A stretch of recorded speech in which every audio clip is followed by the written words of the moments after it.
His mentality of how he's always killed, that comes from me. So put that on camera right now. That comes from me. That's my goal, to be the best point guard to ever play in the game and one of the best players. The Portland Trailblazers select Scoot Henderson from Marietta, Georgia, in the NBA G League's Team Ignite. He's just always worked hard, so just to see him actually achieve like some of these goals and dreams that he's had is amazing. And my goal, obviously, is to win Rookie of the Year, and I will win Rookie of the Year. Have you been able to like step back and like everything soak in? Can we talk about Scoot? Scoot Henderson. Scoot Henderson. Scoot Henderson. The Portland Trailblazers select Scoot Henderson. Showtime! Learn the name. I mean, I kind of had downtime to think about it, but I wasn't really thinking about nothing that just happened. So, I mean, during the process, I was doing that, soaking it in.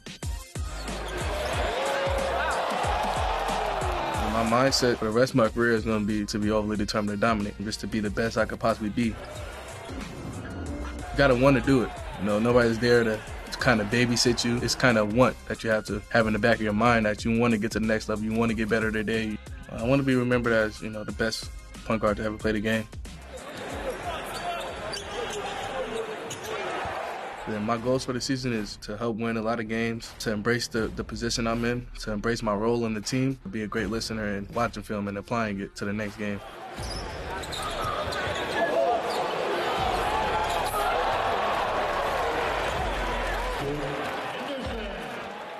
It just kind of came about of me trying to figure out, like you said, that mantra. And it was overly determined to dominate, and it was odd, and that was basically based off of the pathway I went. You know, it wasn't the traditional. It wasn't, you know, go to college one and done, go to college two and done or whatever. You know, I went to Ignite. You know, I trusted that process. Just felt like that pathway was very odd, and figuring out who I am too. You know, I'm not the usual person either. Just based off, you know, how I play, well-rounded game, well-rounded person too. You know, somebody that moves with love. So, and you don't see that a lot. Going into it, I knew I was going to be the youngest professional basketball player to play at the G League level, but I didn't really care how old I was. I never cared how old I was. I would always go up and, you know, just try my best and work really hard and to prove everybody that it don't matter to me. You know, that was kind of the headliner, you know, 17 years old, professional athlete, but I didn't really care at all. Coach was always saying, you know, he didn't apply it to me, but, you know, I was just like, yeah, you're right. Like, hey, it doesn't matter. The competition, nobody cared that you're 17. Nobody cared that you're 18. They're trying to get a job. You know, they're trying to feed their family, trying to feed their kids. I went in knowing that. You know, it's not really a big deal to me. You know, I've always been young, playing up my whole life, so.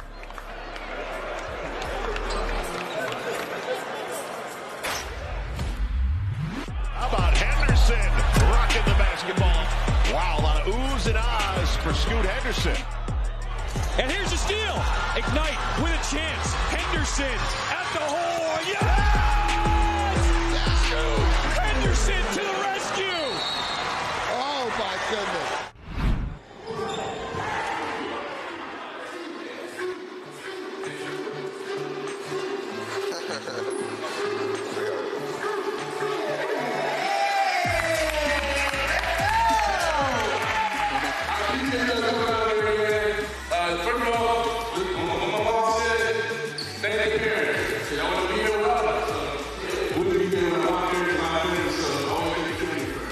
My goal is to kind of have an enterprise of, you know, a little bit of everything. Obviously, keeping the main thing, and that's basketball. But, you know, I have great siblings that are individually, you know, very special in their way.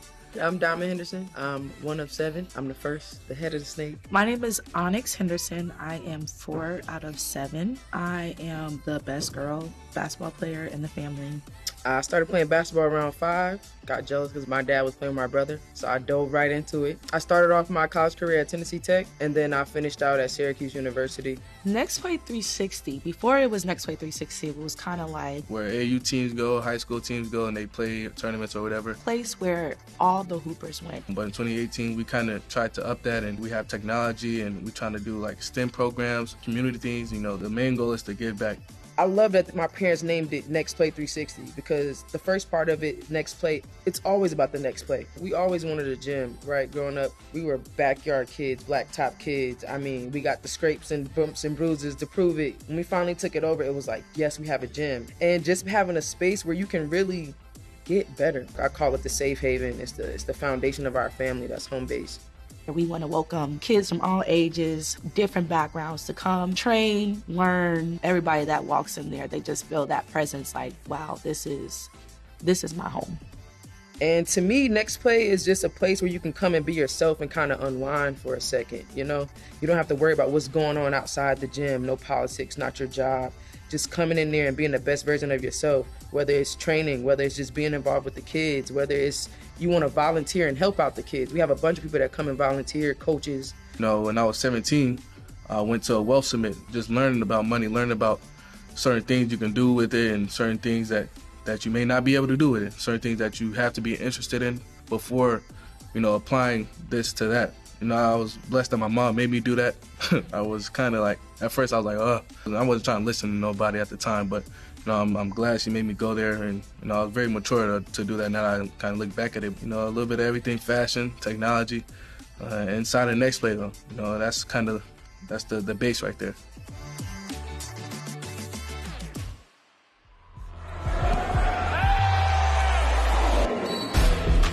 I've been Marietta, you know, it means a lot to me just being from there, you know, just having an area to always go back to and know that they have my back. You know, every time I go there, it's love. I think what separates us is just we have kind of that dog mentality. You know, all the players in the league from Georgia, they have that certain mentality. You know, speaking of Colin.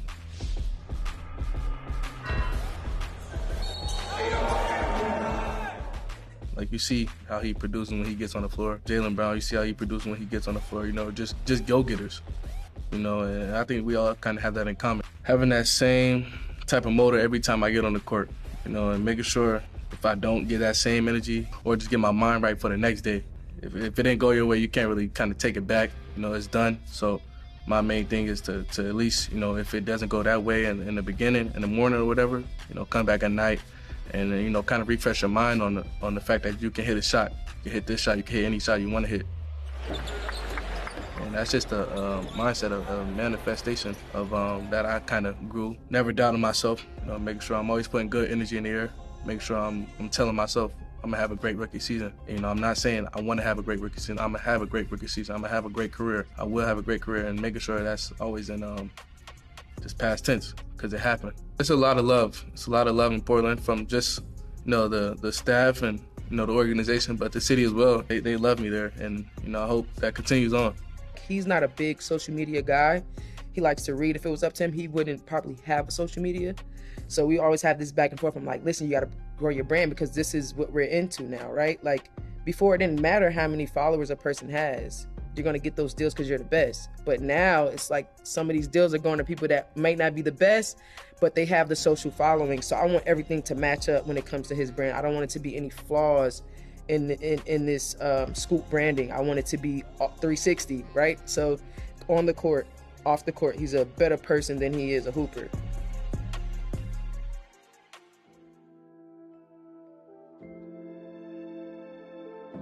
He's a playmaker not only for himself, but for others. And Scoot Henderson is all about explosiveness, ultra competitive, and a terrific guard. He has got all the tools. Tell me who's going to stay in front of Scoot Henderson. I think my best piece of advice, just to be the best version of yourself.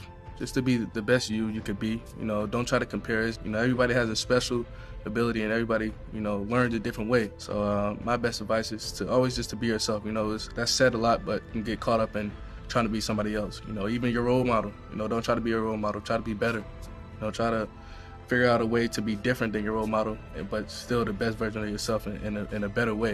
You know, so that's kind of my best piece of advice. You know, I want people to say a whole bunch of things. You know, I know it's going to be a lot of bad and a lot of good, but, you know, the main thing, hopefully, is just the most influential player to the young group coming up. And obviously the best point guard in the game to ever play. You know, that's my goal. But you can only do that by being the best version of yourself. So that's what I'm working on right now to get to that goal. When people think of Scoot Henderson, I want them to think of the best player that ever played the game.